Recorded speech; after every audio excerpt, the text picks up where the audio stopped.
তারপরে দুটি বিয়ে করা।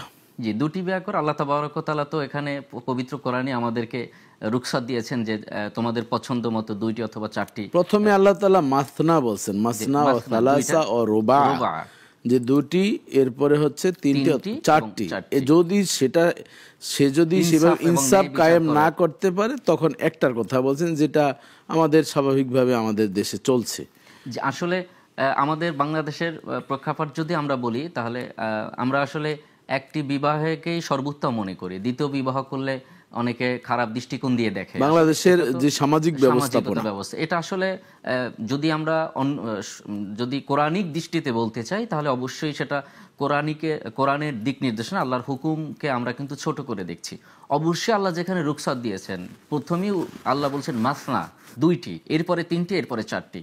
আপনার রুখসাত দেওয়া আছে, আল্লাহ আপনি চাইলে বিবাহ করতে পারবেন, তবে আপনার ইতমিনান থাকতে হবে, আত্মবিশ্বাস থাকতে হবে, ইনসাফের বিষয়টি মধ্যে ইনসাফ এবং ন্যায় বিচার আপনি প্রতিষ্ঠা করতে পারবেন।